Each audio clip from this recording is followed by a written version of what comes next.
The moment I pulled into my driveway, a chill ran down my spine. My garage door was wide open, which was odd because I never left it that way. I'm a creature of habit, always double-checking locks before leaving the house. But the real shock came when I saw a gleaming silver SUV parked inside my garage, as if it had every right to be there. I parked my pickup truck at the curb, my pulse quickening, and strode toward the open bay, my work boots crunching against the gravel. Standing by the SUV's tailgate, rifling through a stack of papers, was Margaret Hensley. She was in her late 50s, with a sharp bob haircut and an air of self-importance that could fill a room. Margaret was the president of our neighborhood's homeowners association, HOA, a title she wore like a crown. She was known for her love of rules, her 3 Persian cats, and her habit of quoting HOA bylaws like scripture. I took a deep breath, already bracing for the nonsense I knew was coming. "Margaret," I said, keeping my tone even, "why is your car in my garage?" She didn't even look up from her papers. "Oh, Tom, don't make a fuss," she said, as if I'd asked her why she'd borrowed a cup of sugar. I needed a shaded spot while I dropped off some landscaping approval forms. Your driveway was full, so I used the garage. It's not a big deal. I blinked, stunned by her audacity. "It's my garage, Margaret. My private, locked garage. You broke in." Her eyes finally met mine, and she brushed a strand of hair off her shoulder with a dismissive flick. "I didn't break in, Tom. The side door was unlocked. Honestly, you should be more careful. That's trespassing." I snapped, my voice rising despite my efforts to stay calm. "Move your car. Now." Margaret crossed her arms, tilting her head like I was some petulant child. "Tom, I'm the HOA president. I have authority to access community property when necessary." "This isn't community property." I cut in, my patience fraying. "This is my house, my garage. My name's on the deed, not yours." Instead of backing down, she pulled out her phone, her fingers moving with deliberate precision. "You're being aggressive," she said, her voice dripping with condescension. "I'm calling the police." I took a step back, incredulous. "You're calling the police because I asked you to leave my garage?" "Yes," she said, enunciating each word as if I were hard of hearing. "You're being hostile." I didn't say another word. Instead, I pulled out my own phone and hit record. I captured everything. Her silver SUV, the license plate, her standing there with her phone pressed to her ear, and the garage itself, filled with my tools, my old fishing gear, and a dusty box of Christmas decorations. The video would be my insurance policy. 10 minutes later, 2 police officers arrived, their faces already carrying the weary look of men who'd seen too many petty disputes. The younger one, Officer Daniels, approached me first. "Sir, did you threaten this woman?" "No," I said firmly. "She broke into my garage and parked her car inside. I asked her to leave, and she called you." Margaret jumped in, her voice shrill. "I'm the HOA president. I was conducting official business." He became irate and threatening. I held up my phone. "I've got the whole thing on video. Want to see it?" They did. Officer Daniels and his partner, Officer Grant, watched the footage in silence. Margaret's voice, her entitlement, her ridiculous claim that my garage was community property, it was all there, clear as day. When the video ended, Officer Grant turned to Margaret, his expression unamused. "Ma'am," he said, "you entered his private property without permission. That's trespassing, and depending on how you got in, it could be breaking and entering." "I didn't break anything," she huffed, her face flushing. "The door was unlocked." "Doesn't matter," Grant said. "It's not yours. You don't have the right to use it." Margaret's lips tightened into a thin line. "I want to file a complaint." "You're welcome to," Grant replied. "But you're also going to move your car. Now." She stormed to her SUV, slammed the door, and peeled out of my garage like she was auditioning for an action movie. The officers took my statement, nodded politely, and drove off. I stood in the driveway, the late afternoon sun casting long shadows, my anger simmering. Then I noticed something glinting on the garage floor. A key. Not one of mine. It had a small tag attached, etched with the words, HOA access. I picked it up, my stomach twisting. This wasn't a one-off mistake. This key meant Margaret or someone else had access to more than just my garage. How many homes were vulnerable? That night, I couldn't sleep. My mind raced, replaying the day's events, the key burning a hole in my thoughts. This wasn't just about Margaret's arrogance. It was about control, access, and something far bigger than a single SUV parked where it didn't belong. The next morning, I was up before dawn, my work boots on, a flashlight in one hand and a notepad in the other. I checked every entry point to my property, the garage side door, the back gate, even the attic hatch above the garage ceiling. Nothing looked tampered with, but that was the problem. If someone had a key, they wouldn't need to leave marks. I went inside and dragged out the document safe from the hall closet. I hadn't touched the HOA bylaws since I bought the house 3 years ago, and now I cursed myself for not paying closer attention. Spreading the papers across my dining table, I skimmed through the usual nonsense lawn height restrictions, fence paint colors, garbage bin placement. Then I found it, Section 9.3, Emergency Access Protocol. It allowed the HOA to hold duplicate keys for community infrastructure pool gates, electrical closets, maintenance sheds. But nowhere did it mention individual homes or garages. In fact, Section 9.4 explicitly prohibited the HOA from entering private residences without written notice and homeowner consent, except in verified life-threatening emergencies. Margaret had no legal ground to stand on. None.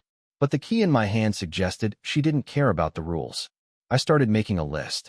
My garage was the first incident I knew of, but I remembered something my neighbor, Carl, had mentioned a year ago. His toolbox had vanished from his side garage, and he'd chalked it up to his teenage son misplacing it. Now I wasn't so sure. By mid-morning, I was knocking on doors. My first stop was Ellen, a retired schoolteacher who lived across the street.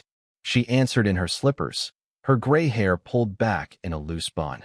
When I asked if she'd ever noticed anything strange in her garage, she frowned, thinking, "You know, about a month ago, I found a folding chair in there that wasn't mine," she said. It was leaning against the water heater.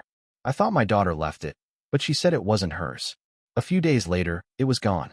I jotted it down and moved on to the Thompsons, a young couple with a newborn. They hadn't noticed anything in their garage, but Dave mentioned seeing Margaret walking along the side of their house one afternoon, clipboard in hand, peering through their gate. Thought she was checking for weeds or something, he said. Didn't think much of it. That made 3 households with odd incidents. I called an old friend, Mike, a city inspector who owed me a favor from years back when I'd helped him with some paperwork. I asked if he could dig up any HOA access records. He promised to get back to me by afternoon. As I poured myself a coffee, the doorbell rang. 2 people stood on my porch, a woman in a gray suit with a county badge and a man in a polo with the logo of a local locksmith, Secure Lock Services. "Mr. Larson?" the woman asked. "I'm Investigator Claire Thompson with the County Registrar's Office. This is Brian from Secure Lock. May we come in?" I let them in, my mind racing. Claire explained they were following up on a complaint about the HOA possessing unauthorized keys to private homes. "You're listed as the originator of the report," she said. "I didn't file anything formal," I said, "but I found this." I handed her the key. Brian examined it and nodded. "That's one of ours.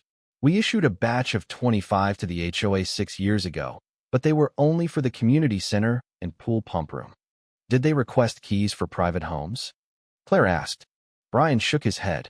"No way. That would have required notarized homeowner consent forms. We never got any." Claire turned to me. "Have you had any unauthorized entries?" "Not that I can confirm," I said, "but Margaret parked in my garage yesterday and claimed the side door was unlocked. Then she dropped this key." Brian frowned. "That's not something you'd carry by accident. We'll need a formal statement," Claire said, "and I'd recommend changing your locks immediately." By the time they left, Mike had texted me a scanned document. No HOA records authorized key possession for private properties. The pieces were falling into place, and they painted a grim picture. The weight of that master key in my pocket felt heavier with every step I took that afternoon. It wasn't just a piece of metal. It was a symbol of something far more sinister. Margaret Hensley, our HOA president, had crossed a line, and I was starting to suspect her intrusion into my garage was just the tip of the iceberg.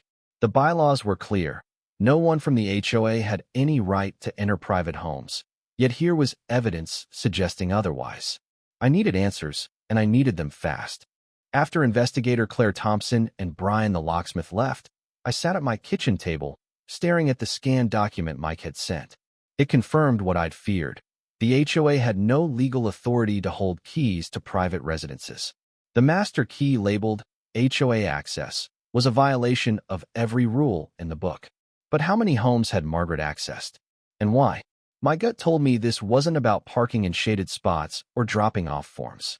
There was a system at play, and I was determined to unravel it. I grabbed my notepad and headed back out, this time to talk to more neighbors. My next stop was the home of George and Linda Carter, a couple in their 60s who'd lived in the neighborhood longer than most. George answered the door, his reading glasses perched on his nose. When I explained what had happened in my garage and showed him a photo of the key, his face darkened. "You know, Tom," he said, leaning against the doorframe. "Last summer, I found a stack of papers in my shed that didn't belong to me.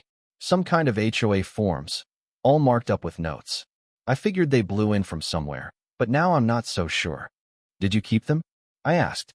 "Nah, toss them out," he said, shaking his head. "Wish I hadn't now." Linda appeared behind him, wiping her hands on a dish towel. "And don't forget about that time I saw Margaret poking around our backyard," she added. "She said she was checking for non-compliant fencing, but our fence is regulation. Always has been." I added their names to my list. That made 4 households with suspicious incidents tied to Margaret or the HOA. The pattern was emerging, and it wasn't random. I thanked them and moved on to the Rodriguez family, who lived 2 doors down. Maria Rodriguez, a nurse who worked night shifts, answered in her scrubs, looking exhausted but curious. When I asked about her garage, she hesitated. "About 2 months ago," she said, "I found a screwdriver in there that wasn't mine. I thought my husband left it, but he swore he hadn't. It was gone a week later." I didn't think much of it at the time. The stories were piling up, each one a small piece of a larger puzzle.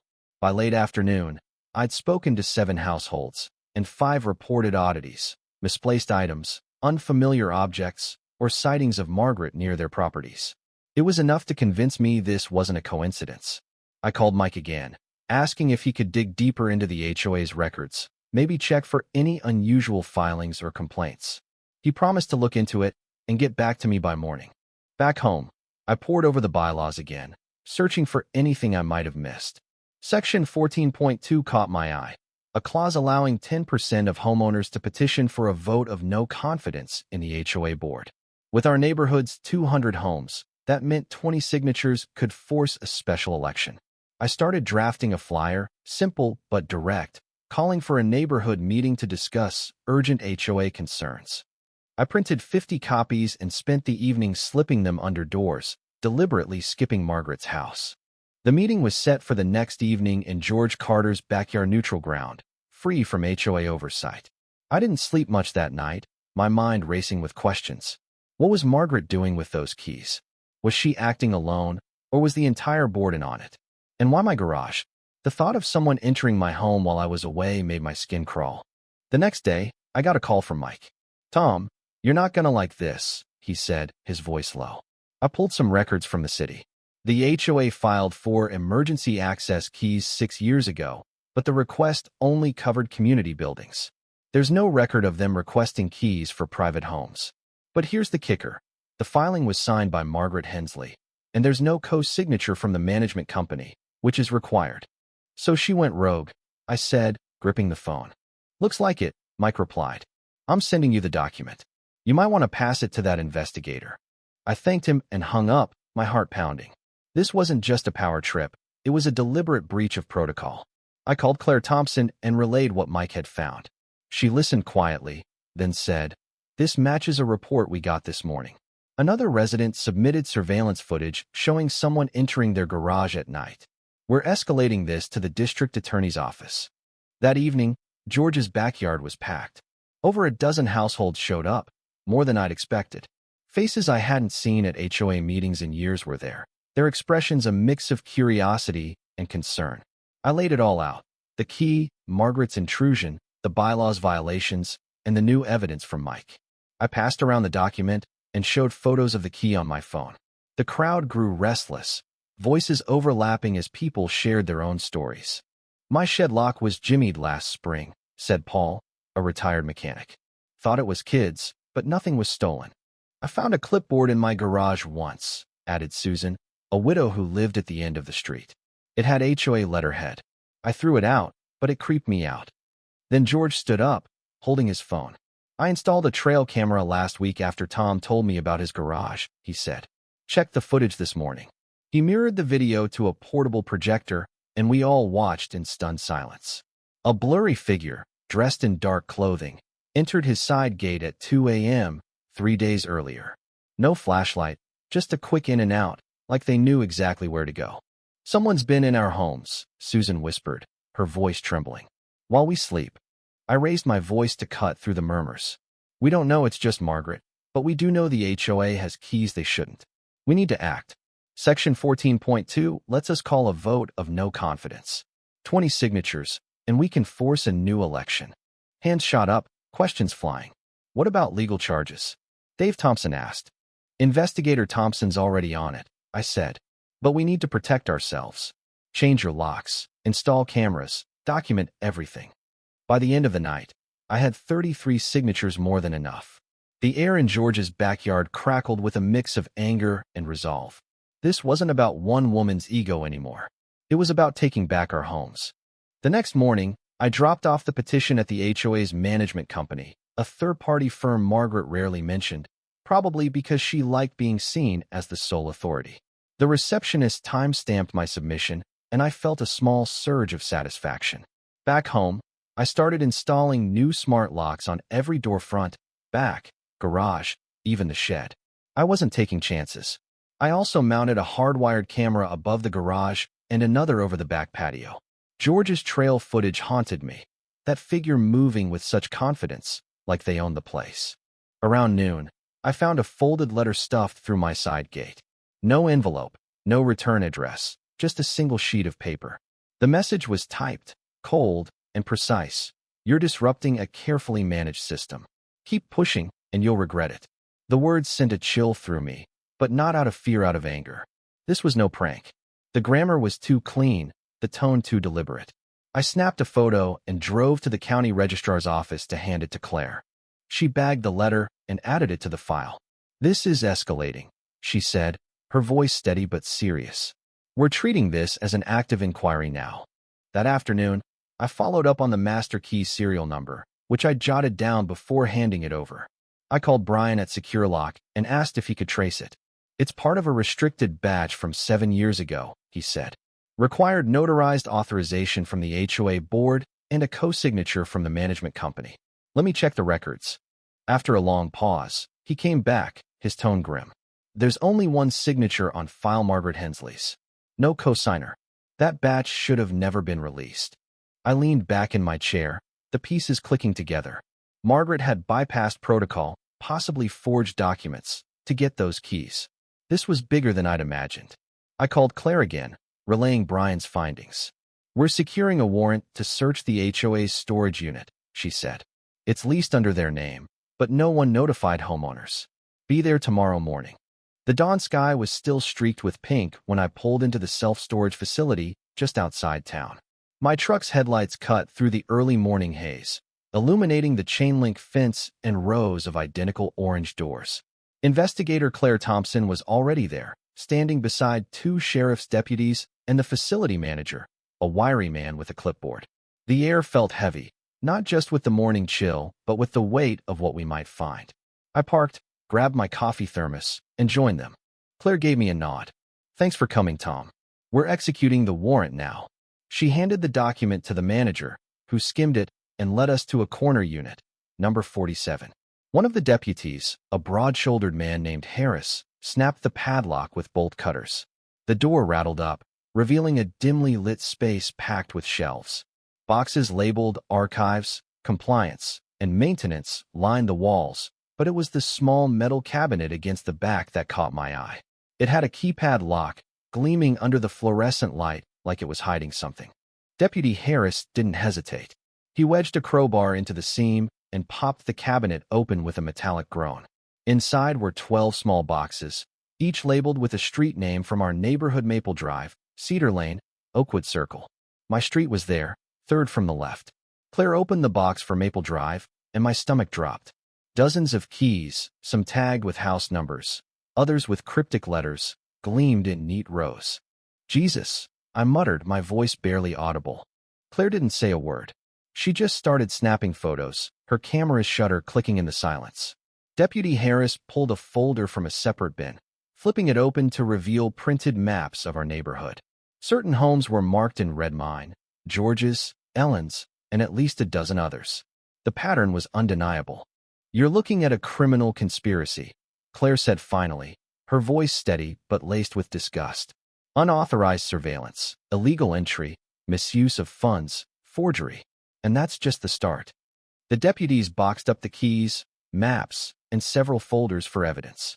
As we walked back to our vehicles, I felt a strange mix of vindication and unease. This wasn't just about Margaret anymore. The keys, the maps, it was systematic, deliberate. Someone had been watching us, entering our homes. And for what? Control? Profit? Something worse? Back in the neighborhood, whispers were already spreading. A few residents had seen the police at the storage unit, and by noon, my phone was buzzing with texts. "What's going on? Is it true they found something?" I didn't respond. I needed to stay focused. That afternoon, I met with George and Ellen at the neighborhood park to debrief. George brought a thermos of his own, pouring us each a cup of black coffee as we sat at a picnic table. "They found keys to half the damn neighborhood," I said, keeping my voice low, "and maps with our houses marked." Ellen's face paled. "They've been in my garage. I know it. That chair, I found it wasn't a mistake." George leaned forward, his hands clasped tightly. "My trail cam footage showed someone at 2 a.m., Tom. They weren't just poking around. They knew exactly where to go." "We need to warn everyone," Ellen said. "And we need to know what else she's done." I nodded. "The management company's already suspended the board. They're doing a full audit of the HOA's finances. But we need to keep pushing. Those signatures we got, the reinforcing a special election. We'll have a new board soon." George's eyes narrowed. "What about Margaret? She's not just walking away from this, is she?" "She turned herself in this morning," I said, relaying what Claire had told me. "Charged with felony misappropriation of funds, possession of unauthorized keys, and criminal trespass. More charges might come after the audit." Ellen shook her head, her voice trembling. She said she was keeping order, like we're children who need her to run our lives. The conversation was cut short when my phone rang. It was Claire. "Tom, we need you to come to the county courthouse tomorrow," she said. "The DA's office wants a formal statement, and we've got new evidence." Another resident submitted footage matching George's same figure, same time frame. I agreed and hung up, my mind racing. That night, I couldn't shake the feeling that someone was watching my house. Around midnight, I heard a faint metallic clink from the side gate. I slipped downstairs, moving quietly, and checked the new camera feed on my phone. A figure in a dark windbreaker stood at the gate, fiddling with the lock. My heart pounded, but I didn't confront them. I called the police. By the time a squad car arrived, the figure was gone. The officer, a young woman named Lopez, shined her flashlight on the gate.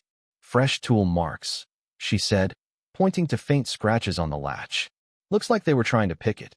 They didn't get through, but I'll file a report." "Can you dust for prints?" I asked. "Not without a warrant or clear evidence of entry," she said. "But keep your cameras rolling. And maybe add a motion sensor light." I thanked her and went back inside, my nerves frayed. The next morning, I drove to the county clerk's office to request the HOA's financial records. As a homeowner, I had the right to review them. The clerk handed me a thick binder and pointed me to a corner table. I spent 2 hours flipping through budgets and expenditures from the past 2 years. Most of it was standard landscaping, pool maintenance, legal fees, but one entry stopped me cold. Security consultation for $1,500. Vendor, Guardian Access Solutions. I'd never heard of Guardian Access Solutions. The address listed was a strip mall 10 miles away. I snapped a photo of the page and drove there. The office was a single unit next to a nail salon and a pawn shop, its blinds drawn and a paper sign taped to the door, temporarily closed. I knocked anyway. No answer. Back in my truck, I searched the company online. Nothing. No website, no reviews, just a state registration from 4 years ago, now expired. I called Mike again. "Can you pull permits or records on Guardian Access Solutions?" An hour later, he called back. "It's a ghost, Tom," he said. "Registered to a P.O. box tied to a shell company in Delaware. Dissolved last year. No permits, no nothing. It's a fake vendor." My blood ran cold. The $4,500 payment aligned with the locksmith's record of the master key order. Margaret hadn't just bypassed protocols, funneled HOA funds through a non-existent company to cover the cost of those illegal keys. I called Claire and relayed everything. Her voice was tight. We're adding fraud to the charges. The DA's building a case. Stay vigilant, Tom. That evening, I installed a motion sensor light by the side gate and double-checked every lock. The neighborhood felt different now, like the quiet before a storm. Neighbors were talking more, but it wasn't friendly chatter, it was the tense, hushed kind, like we were all waiting for the other shoe to drop. Margaret's porch lights stayed off, her blinds drawn. She was under house arrest, but that didn't mean the threat was gone. The next morning, Claire called again. We're searching another HOA property, Tudaya, second storage unit leased under a board member's name. You should be there. I arrived at a smaller facility across town, where Claire and the deputies were already waiting. The unit was registered to a former board member who'd resigned 2 years ago. Inside, we found more boxes, but these were different, labeled with dates and vague terms like inspections and compliance logs. One box contained a ledger, handwritten, detailing cash payments from residents for fines that never appeared in official HOA records. This is a shadow system, Claire said, her jaw tight. Off-the-books enforcement. Cash transactions. They didn't want a paper trail. I felt sick. How many neighbors had paid fines they didn't know? How many had been intimidated into silence? I thought of Ellen, who'd found that chair in her garage, and George, whose trail cam had caught a stranger in the dead of night. This wasn't just about control, it was about exploitation. By the time I got home, the management company had sent an email to all residents. The board was officially dissolved, and a temporary committee would oversee operations until the special election. A full financial audit was underway, and residents were encouraged to submit any evidence of HOA misconduct. The email ended with a promise of transparency, but I wasn't holding my breath. We'd been burned before. That night, as I sat on my porch with a beer, I noticed a small crowd gathering down the street. Neighbors were talking, pointing at Margaret's house. Her car was gone. A quick call to Claire confirmed it. Margaret had violated her house arrest by trying to contact another board member. Her bail was revoked, and she was in custody. The news spread like wildfire, and for the first time in weeks, I felt a flicker of hope. The news of Margaret Hensley's arrest spread through the neighborhood like a brush fire. By the next morning, every mailbox had a flyer from the management company announcing the special election for a new HOA board, set for Thursday evening at the local elementary school gymnasium. The air in the subdivision felt different, charged, like the tension before a thunderstorm breaks. Neighbors who'd barely spoken in years were now exchanging nods, sharing hushed conversations on front lawns. Margaret's reign of control was crumbling, but the fight wasn't over yet. I spent the day fortifying my home. The new smart locks were in place, the cameras were rolling, and the motion sensor light by the side gate blinked on every time a stray cat wandered past. But I couldn't shake the image of that ledger from the second storage unit, handwritten entries detailing cash payments for fines that never made it into official records. How many people had been strong-armed into paying up? How many had been too intimidated to question her? I called Ellen and George to strategize. We met at the park again, this time with Maria Rodriguez joining us. Maria had been digging through her own records and found an email from Margaret demanding a $75 inspection fee for an alleged violation involving her mailbox height. I paid it, Maria admitted, her voice tight with frustration. She said if I didn't, she'd escalate it to a full property review. I was working double shifts and didn't have time to fight. George slammed his fist on the picnic table. That's extortion. She was running a damn racket. We need to get this to the DA, I said, and the state licensing board. If Margaret was operating outside the management company's oversight, they're on the hook too. Maria nodded, pulling out a folder. I printed every email she sent me. There's 5, all demanding cash or threatening fines. None of them are in the HOA's official system. I added her documents to the growing pile of evidence.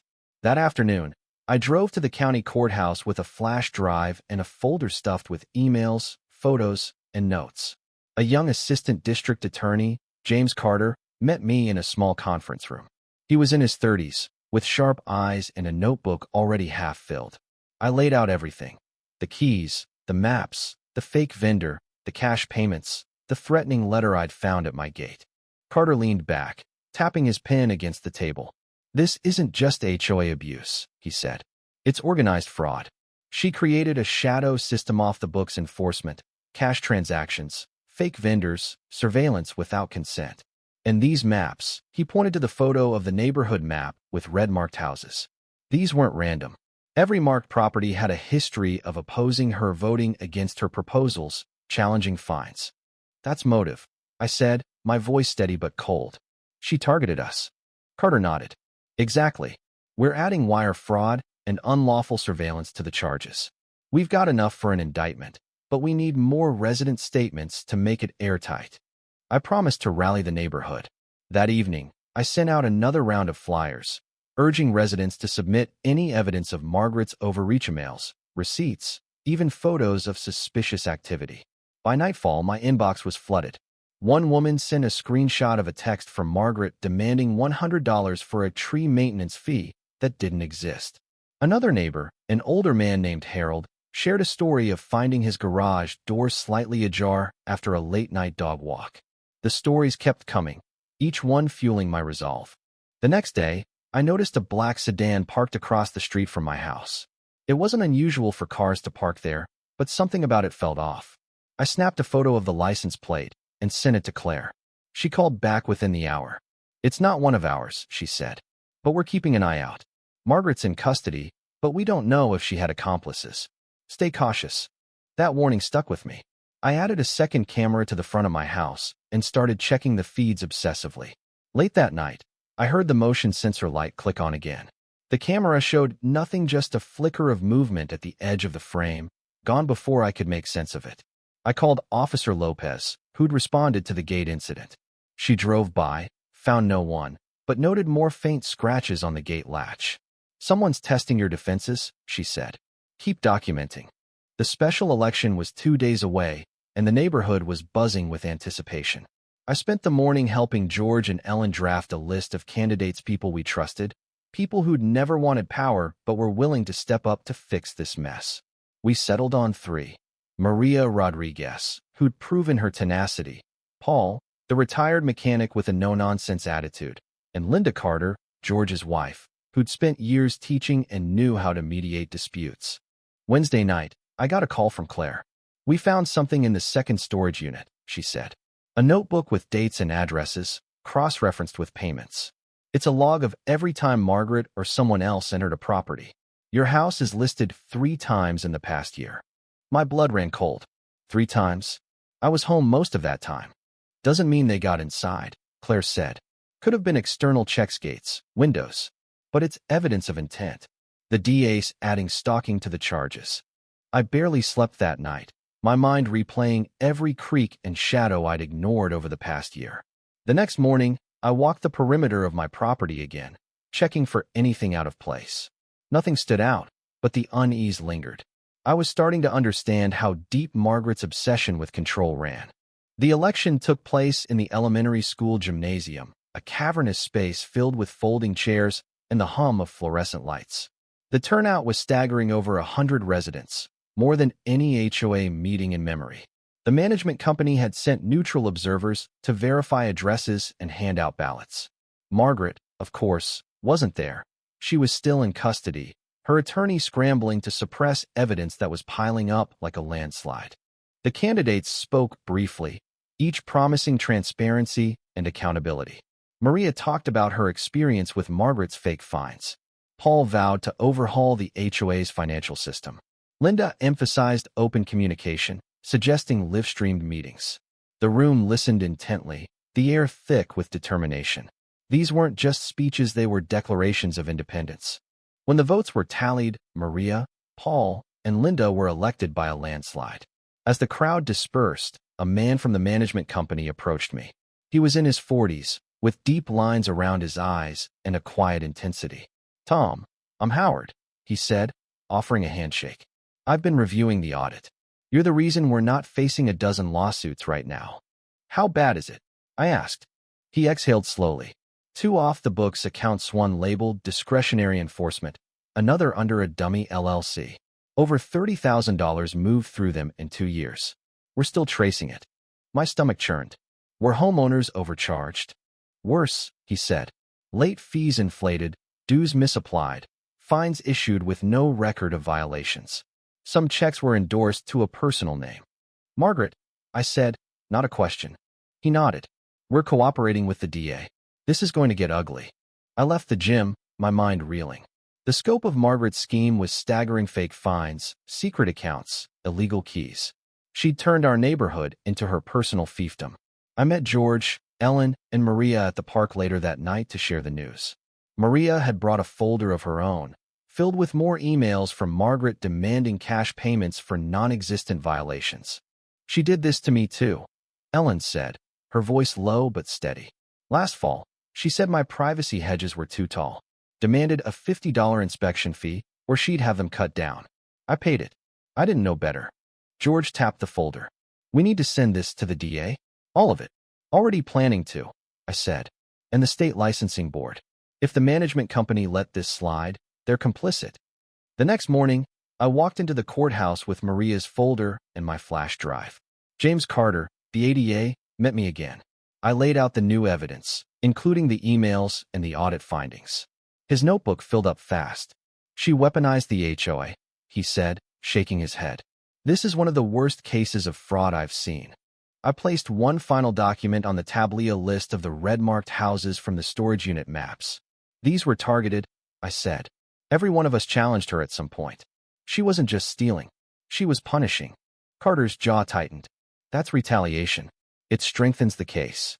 By the end of the week, Margaret was indicted on 5 felony counts: wire fraud, embezzlement, unlawful surveillance, criminal trespass, and stalking. Her bail was revoked after she tried contacting a former board member, violating a court order. The neighborhood exhaled, but the scars remained.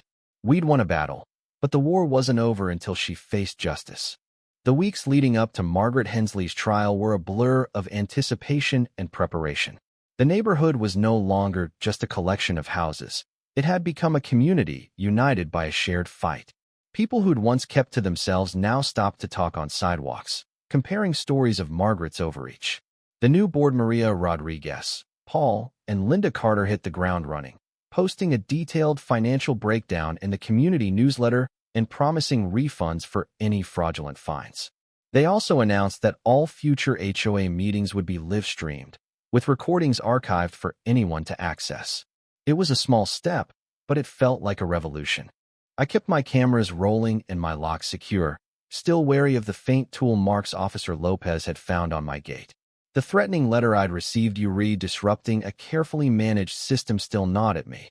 Was Margaret working alone, or was there someone else out there, picking up where she left off? Investigator Claire Thompson assured me the case was airtight, but I couldn't shake the feeling that we hadn't seen the full picture. The trial began on a crisp October morning at the county courthouse, a squat brick building that felt too ordinary for the weight of what was unfolding inside.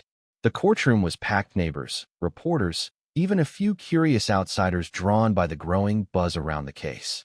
Margaret sat at the defense table, her sharp bob now limp, her face pale but defiant. Her attorney, a slick man in a tailored suit, argued that she'd acted in the neighborhood's best interest, claiming the keys and maps were for emergency preparedness. It was a weak defense, and the prosecution tore it apart. James Carter, the assistant district attorney, presented a mountain of evidence. The master keys, the surveillance maps, the handwritten ledger of cash payments, the fake vendor records for Guardian Access Solutions, all laid out like pieces of a twisted puzzle. Residents testified one after another, their stories painting a vivid picture of intimidation and abuse. Ellen spoke about the folding chair in her garage and the $50 she'd paid for a non-existent violation. Maria recounted the threatening emails demanding cash. George showed his trail cam footage, the blurry figure moving through his gate at 2 a.m. Each testimony tightened the noose. The locksmith, Brian from Secure Lock, took the stand, his voice steady but tinged with regret. "Ms. Hensley insisted the keys were for emergency access," he said. "She provided a signed form, but it lacked the required co-signature from the management company. I should have caught it, but she was persuasive." His testimony confirmed Margaret had forged documents to obtain the keys, a felony in itself. My turn came on the second day. I walked to the stand, my heart pounding but my resolve firm. I described finding Margaret's SUV in my garage, her refusal to leave, the master key she dropped, and the threatening letter at my gate. Carter projected the surveillance maps on a screen, my house marked in red alongside others. These homes, I said, pointing, belonged to people who questioned her authority. She targeted us. Margaret's attorney tried to rattle me, suggesting I'd exaggerated the incident to stir up trouble. I held up my phone, referencing the video I'd recorded that first day. It's all on tape, I said. She called my garage community property. You tell me who's stirring up trouble. The jury didn't take long. After less than 4 hours of deliberation, they returned with a verdict. Guilty on all counts: wire fraud, embezzlement, unlawful surveillance, criminal trespass, and stalking. The courtroom erupted in murmurs, a mix of relief and disbelief. Margaret's face remained stoic, but her hands trembled as she gripped the table. At sentencing, the judge, a stern woman with silver hair, didn't hold back. "Ms. Hensley," she said, her voice cutting through the room, "you abused a position of trust. You violated the sanctity of your neighbors' homes, their finances, and their peace of mind. You treated this community like your personal kingdom, and for that, you will face the consequences." She sentenced Margaret to 6 years in state prison with no option for early parole, plus restitution for every misappropriated dollar. As Margaret was led away in handcuffs, the weight of the past months lifted. Outside the courthouse, neighbors gathered, some hugging, others shaking their heads. Ellen grabbed my arm, her eyes bright with tears. "We did it, Tom," she said. "We took our homes back." The neighborhood changed after that. The new board followed through on their promises, issuing refunds for over $15,000 in fraudulent fines. They hired an independent auditor to review every financial transaction from the past 5 years, uncovering more discrepancies tied to Margaret's dummy LLC. The management company, facing scrutiny-blown heat, issued a public apology and promised to overhaul their oversight processes. Porch lights came back on. Lawn chairs reappeared on front yards. The Sandovals, the young couple who'd nearly sold their home out of frustration, decided to stay, their newborn's laughter now a regular sound in the neighborhood. One morning, as I adjusted the angle of my patio camera, I found a paper bag on my front step. Inside was a thank you card signed by 20 neighbors and a small bronze plaque inscribed, "Tom Larson," for standing firm. I didn't hang it up. It wasn't about recognition, but I kept it as a reminder of what we'd fought for. The peace that settled over the neighborhood wasn't just the absence of Margaret's tyranny. It was the return of trust, of community. People waved again, stopped to chat, shared beers on summer evenings. The HOA meetings, now streamed online, were dull, but fair: no more secret accounts or unauthorized keys. We'd learned our lesson. Power without accountability breeds corruption, and we'd never let it happen again. But the story didn't end with the trial. The experience left us all grappling with bigger questions. How does someone like Margaret gain so much control? Why do we let petty rules and unchecked authority fracture our communities? And what do we do when power turns predatory? These weren't just legal questions, they were moral ones, the kind that linger long after the gavel falls. As I sat on my porch that evening, watching the sunset paint the sky orange, I thought about the fine line between order and oppression. Margaret had crossed it, but we'd pushed back. The plaque in my drawer wasn't just a thank you, it was a warning. One locked door, one camera, one refusal to bow to intimidation can change everything. This story isn't just about a rogue HOA president, it's about power, trust, and the fight to protect what's yours. Have you ever faced someone who abused their authority, whether in an HOA, a workplace, or elsewhere? How did you respond? Did you fight back, or did you feel powerless? Share your thoughts in the comments below. Let's talk about how we confront bullying and injustice in our lives. Your perspective matters, and I'd love to hear where you stand.